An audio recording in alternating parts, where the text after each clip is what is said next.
Assalamualaikum warahmatullahi wabarakatuh. Alhamdulillahirabbil alamin. Allahumma shalli ala Muhammad wa ala ali Sayyidina Muhammad. Pemirsa tercinta sebangsa dan setanah air yang dirahmati oleh Allah, Tuhan yang Maha Rahman. Bersua kembali dalam serial Indarwanto Hikmatologi,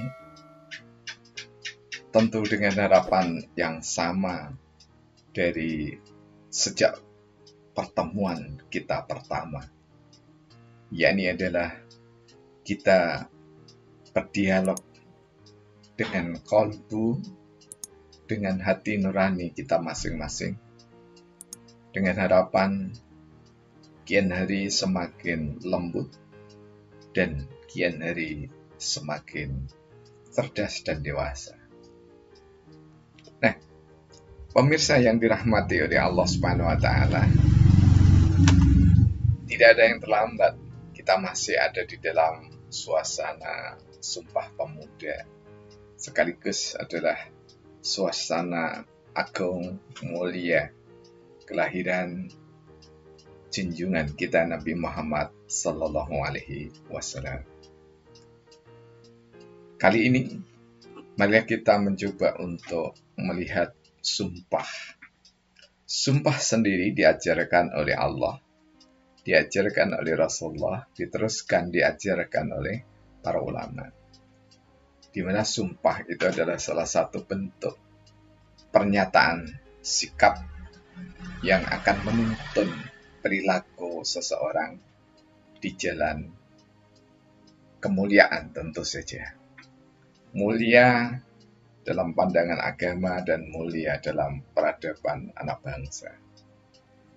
Pemirsa yang dirahmati oleh Allah, kali ini kita mencoba untuk menurunkan hasil studi kami yang kami kemas dalam syair hikmatologi yang ke 12.266.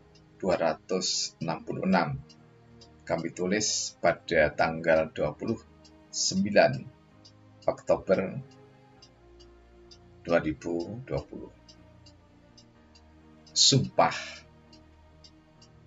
Digurat Pemuda Muhammad Yamin, teks Sumpah Pemuda. Sugondo Joyo Puspito, Ketua Sidang, menerima Sumpah Pemuda. Sumpah Pemuda tak diikuti pemuda seluruh Indonesia. Seluruh pemuda dari dulu hingga kini setia. Setia sumpah tak diganti dengan sumpah lainnya. Tak ada satupun yang menggugat Sumpah Pemuda.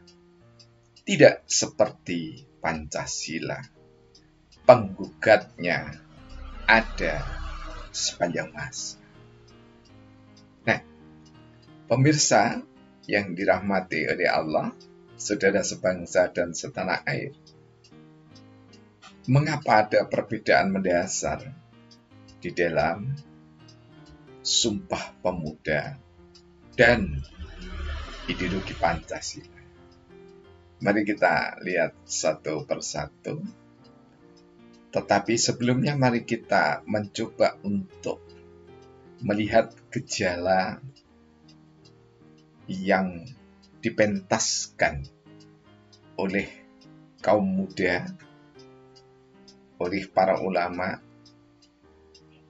akhir-akhir ini, yang mempertanyakan, bahkan tidak saja mempertanyakan, bahkan mempermasalahkan Pancasila. Tidak seperti Sumpah Pemuda. Nah, kita lihat satu demi satu dari baris-baris syair ini. Sumpah Pemuda itu digurat Pemuda Muhammad Yamin. Jadi ketika itu Yamin muda dari Sumatera, seorang penulis yang handal, menawarkan konsep tentang Sumpah Pemuda. Dan Sumpah Pemuda itu seperti yang dulu ditulis oleh Muhammad Yamin sampai dengan sekarang yang kita baca dan kita saksikan. Pada waktu itu Sugondo Joyopuspito, Ketua Sidang Pemuda pada Kongres Pemuda kedua, menerima ide yang sangat bagus dari seorang pemuda Muhammad Yamin. Kita harus ingat bahwa Sumpah Pemuda itu tidak diikuti oleh seluruh pemuda Indonesia. Nah, ada seorang belia yang fasih dalam melantunkan ayat-ayat suci Al-Quran dan hadis, menggugat Pancasila. Karena apa? Pancasila itu hanya dirumuskan oleh panitia 9. Apakah dia mengatakan begitu? Apakah cukup 9 orang itu dikatakan mewakili bangsa Indonesia ketika itu? Dan seterusnya. Masih banyak hal-hal yang senada dengan itu. Dan juga ada yang mengatakan bahwa sampai hari ini keadilan masih belum rata, kemakmuran belum rata, kemiskinan masih ada, dan seterusnya. Kesimpulan mereka, Pancasila itu tidak cocok. Karena Pancasila itu tidak berasal dari syariat Islam. Karena syariat Islam itu mengatakan bahwa yang paling cocok untuk mengatur bangsa itu adalah khilafah.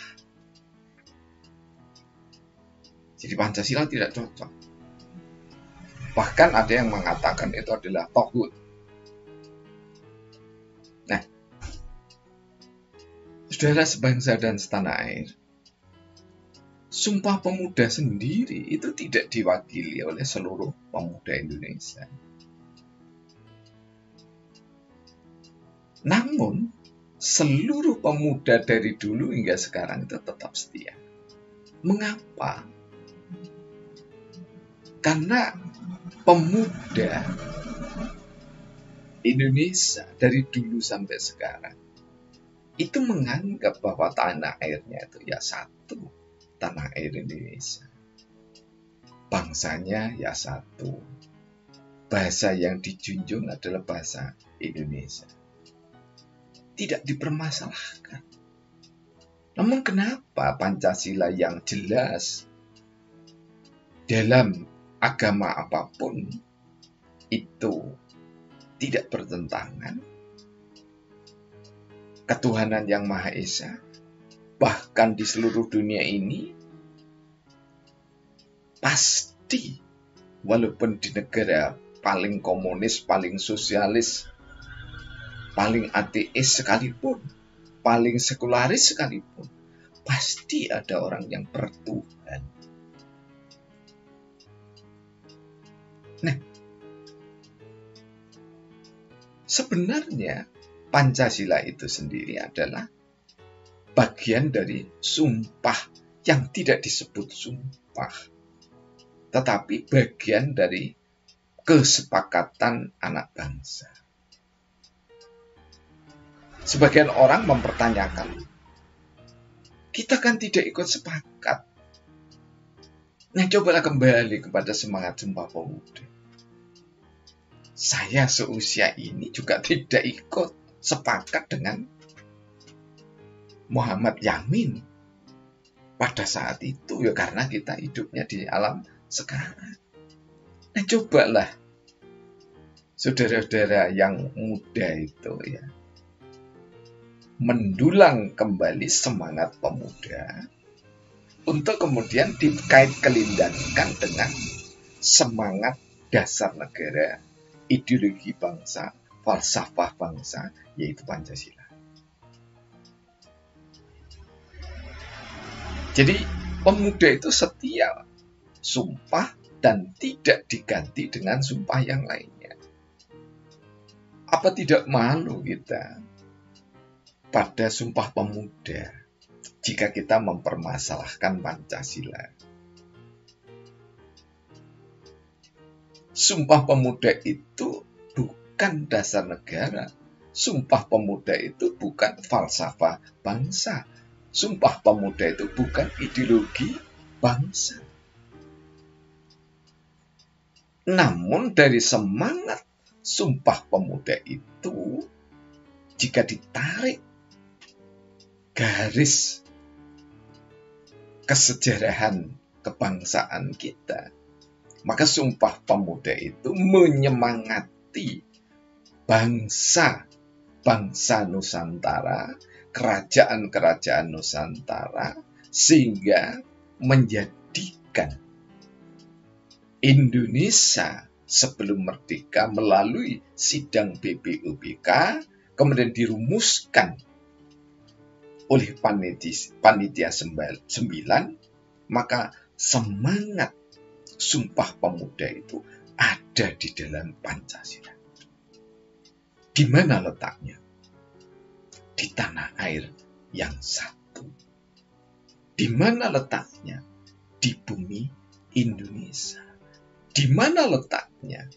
Di lingua franca, bahasa yang dijunjung.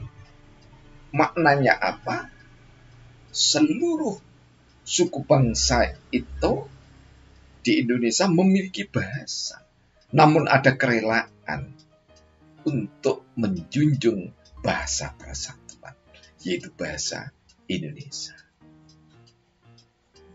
Niscaya kita juga harus ada kerelaan di seluruh Nusantara, di seluruh bangsa Indonesia ini ada sistem kepercayaan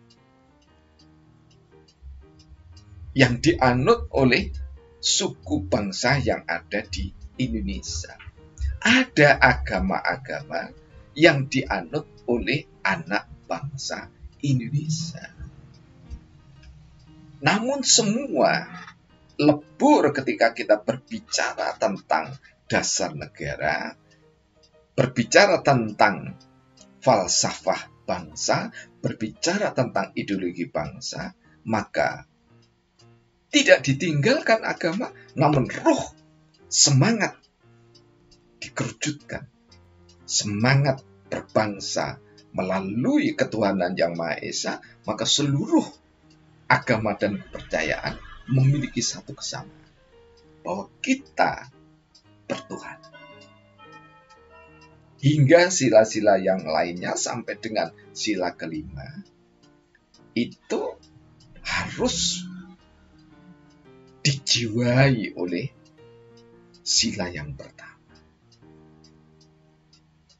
Bahkan sangat tidak dibenarkan jika ada orang, walaupun itu doktor sekalipun, mengatakan bahwa Bhinneka Tunggal Ika itu memungkinkan orang Indonesia tidak beragama, tidak bertuhan. Tidak demikian.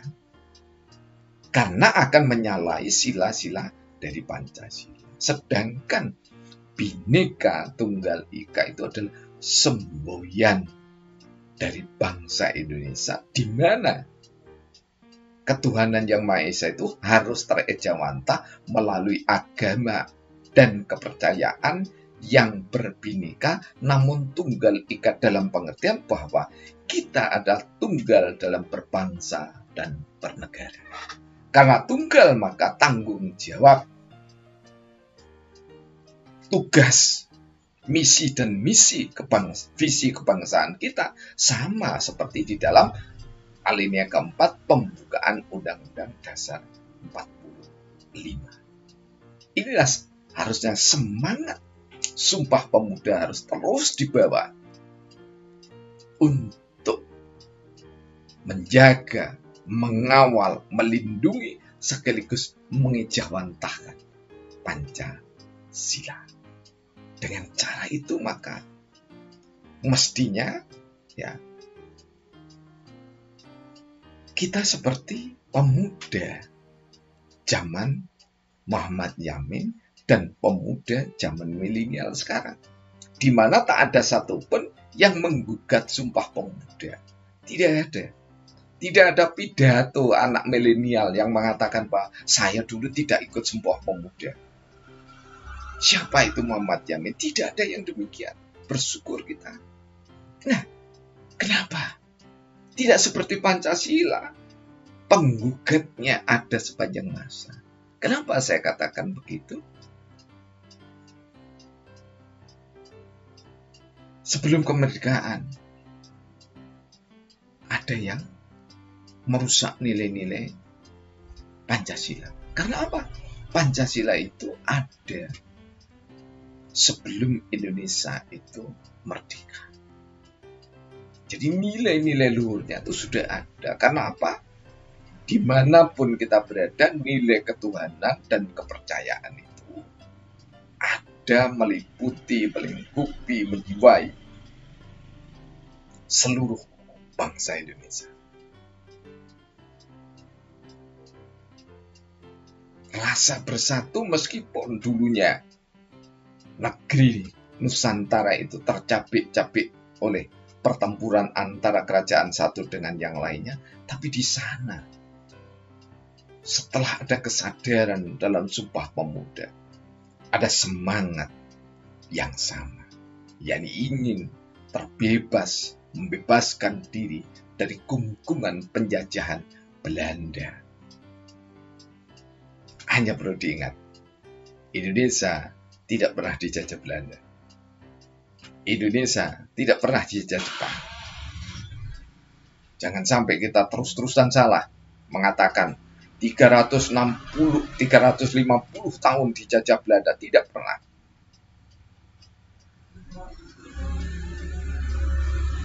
Yang jelas bahwa yang dijajah Belanda itu adalah Nusantara, bukan Indonesia.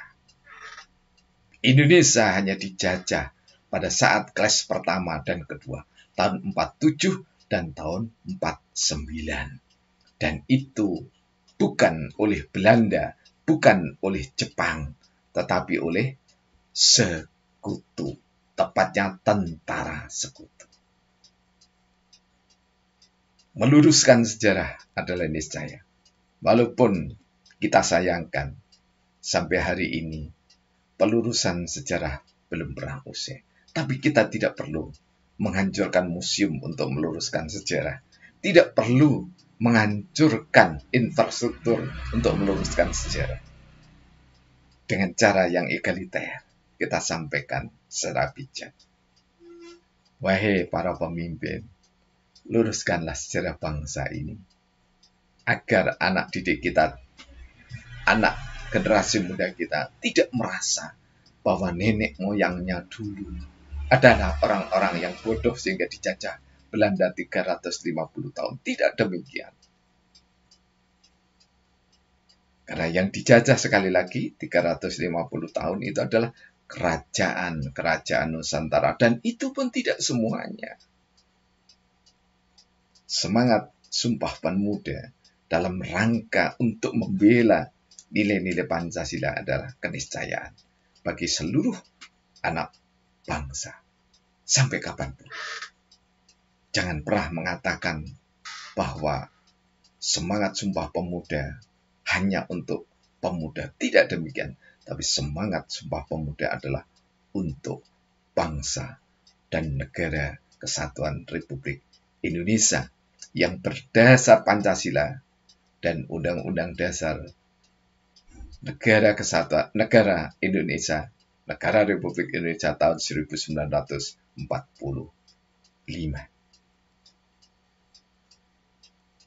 Karena itu, membela, melindungi, mengejawantahkan, memanifestasikan nilai-nilai Pancasila, keniscayaan bagi seluruh generasi muda patriot bangsa. Billahi taufiq wal hidayah. Wassalamualaikum warahmatullahi wabarakatuh.